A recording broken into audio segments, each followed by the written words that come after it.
ஸ்ரீ விநாயக பெருமானின் மகிமைகள், விநாயக பெருமானின் திருமேனி விளக்கம், திருஅவதாரம், விநாயக சதுர்த்தி பூஜை முறை, விசேஷ நிவேதனங்கள், பழவகைகள் மற்றும் பூஜை பலன்கள் ஆகியவை பற்றி இந்த பதிவில் காண்போம். வினைகளை போக்கும் முழுமுதற் கடவுளான விநாயக பெருமானின் வழிபாடு மிகவும் தனிச்சிறப்புடையது.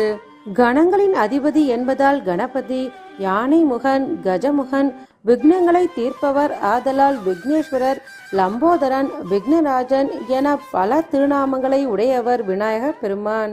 எந்த ஒரு செயலை தொடங்கும் முன்பும் எவ்வித இடையூறும் இல்லாமல் இனிதே நடைபெற விநாயகரை வழிபடுவது என்பது வழக்கம். விநாயகர் பெருமான் மிகவும் சுலபமாக வழிபடக்கூடிய தெய்வமாக விளங்குகிறார். குழந்தைகள் முதல் பெரியவர் வரை அனைவரும் மஞ்சள், பசுஞ்சாணம், களிமண், சந்தனம் ஆகியவற்றில் விநாயகர் உருவம் செய்து வழிபடக்கூடிய மிகவும் எளிமையானவர். மிகவும் சுலபமாக கிடைக்கக்கூடிய அருகம்புல் விநாயகர் பெருமானுக்கு மிகவும் உகந்தது.